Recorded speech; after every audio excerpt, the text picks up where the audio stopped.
All right, bucking over episode 12, Game 3 Pirates Brewers. We have our daily overs so far at 4, 5, and 2. Season win total still sits at 5 wins out of 65. Ready to leave the House of Horrors. So glad this series is over.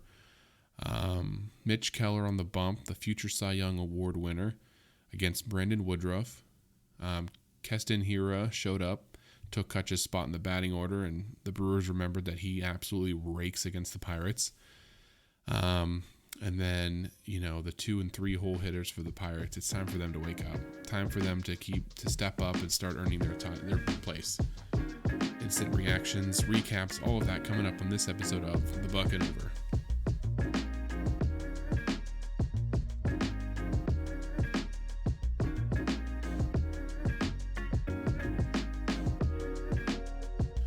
Okay, so Game 3 recap. Another first inning where the Pirates didn't give up anything. Credit to Bridge to Bucktober, their podcast. Listen to that. They do a lot of good work over there. If you haven't checked them out, go check them out. But they do a lot more deep dive than I do, and they provide a lot of good information. One of which was the first week of Pirates baseball, first inning. A lot of runs coming in the first inning against the Pirates. And then all of a sudden, they put that episode out, and it was like a reverse jinx. And the Pirates started showing up. If they can figure out the first inning and every couple of weeks just keep going, first, second, third, fourth, by July, we're looking at no hitters. So looking forward to that in July. I'm kidding, of course. But, you never know. Bottom of the second, of course, Rowdy Tellez shows up.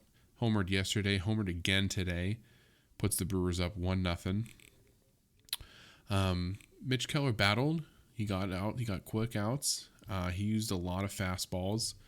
I don't know if that was him or if that was Knapp or who it was, but whoever decided to do that, great idea. Fastballs mixed in the sliders a little bit, the third or fourth inning. But you mostly just came right at people, blew them away. It was nice. Nice to see that. Brandon Woodruff took a no-hitter into the sixth inning, so it was pretty brutal to watch that go on. He walked Knapp, and then Daniel Vogelbach singled to break up the no-hitter. And then you got two guys on. You got Reynolds and Ke'Bryan Hayes coming up. Reynolds strikes out, Hayes flies out. I know it's early in the season, and you're going to have ups and downs. But, you got to, the 2-3 hitters, these guys have to show up and get some hits. You just start delivering a little bit, you have an 0 for 4 day, it's all right. You have a couple days where you're 0 for 4, okay, now we need to figure something out. Bottom of the seventh, Keston Hiura homers off of Miguel Yajure.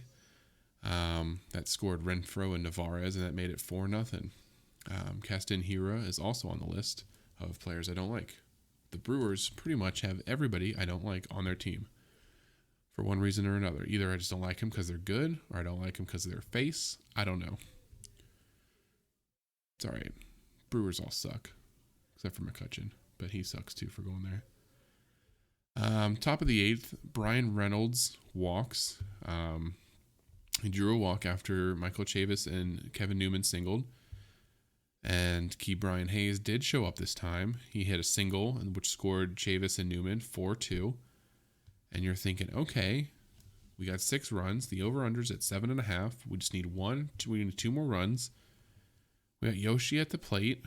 Oh, that's right. Yoshi looks at strike 3 again. Did it last night. Did it again today.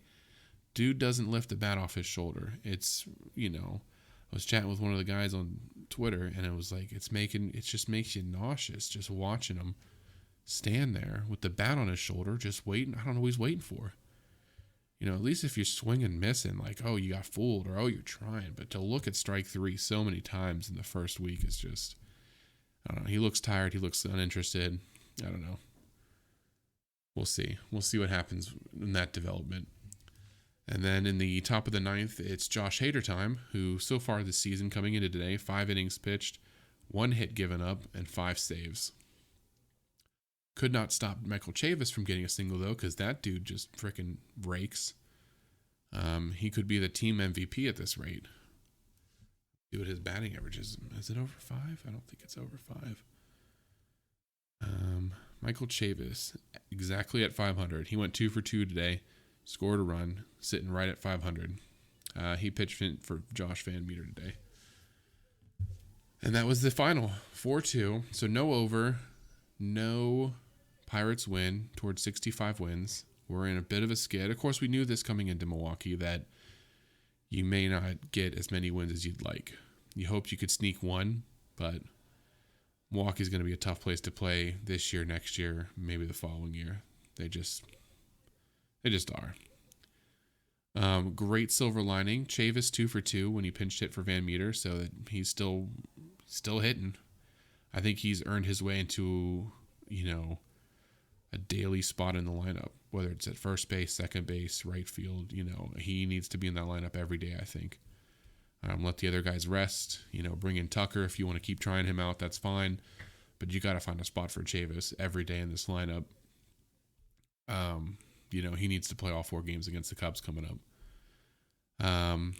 Daily overs down to 4, 6, and 2. We're in Skid City, baby. 3 in a row, just skidding away. Mitch Keller, though, 5.1 innings pitched, 7 strikeouts, 4 hits. He did have the 1 home run, but 75 pitches. That's a great start. That's exactly what you want to see from Mitch Keller. Good amount of strikeouts, 4 hits. He ran into that 1 home run, but 75 pitches is, good for 5 innings. He probably could have won a couple more, but I think they didn't want to ruin his confidence or whatever by, having him give up another run, and the lefty was up. So they brought in a lefty Banda to face Christian Yelich.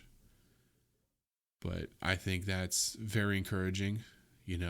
Now everyone's going to say, can you do it twice in a row? Can you string a couple of these together?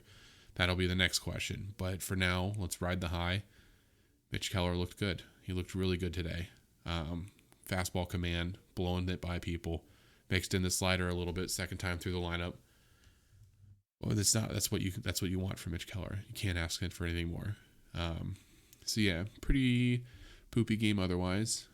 That no-hitter going into the 6th inning.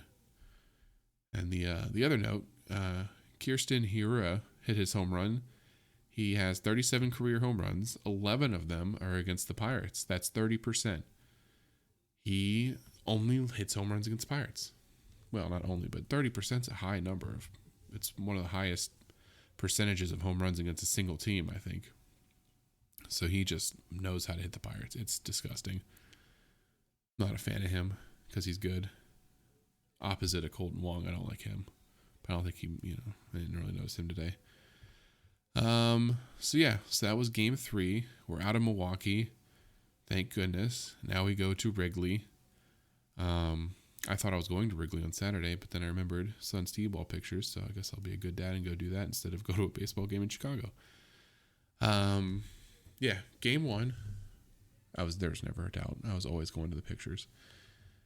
Game 1, 5-7 Pirates, 6-6 Cubs. Cubs are coming off of they lost 2 out of 3 against the Rays this past series. It's a rare night game, 7:40 p.m. You have Bryce Wilson on the mound for the Pirates with a 5.40 ERA, hasn't got a decision yet, and Mark Leiter Jr. Going on the mound for the Cubs. He has only the 1 start, 0-1, but an 18.9 ERA, 3 1/3 innings pitched. He gave up 7 earned runs against Colorado his last time out.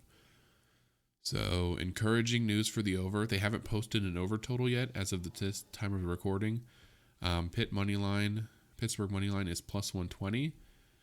So I might sprinkle that. I think the Pirates can get that win. I'm looking forward to it. I think bare minimum they need to split against the Cubs this weekend. It's a 4-game set, so if they go 2-2, they'll be 7-9, and they'll be I think they need to get 2 wins. Colorado. Chicago's not that good of a team. I know they beat the Pirates on the home opener, but I think they're a young team just like the Pirates. They have maybe a couple different prospects, but 2-2 against the Cubs, minimum. 3-1 would be awesome to get back to 500. But, you know, realistic expectations, let's set them there.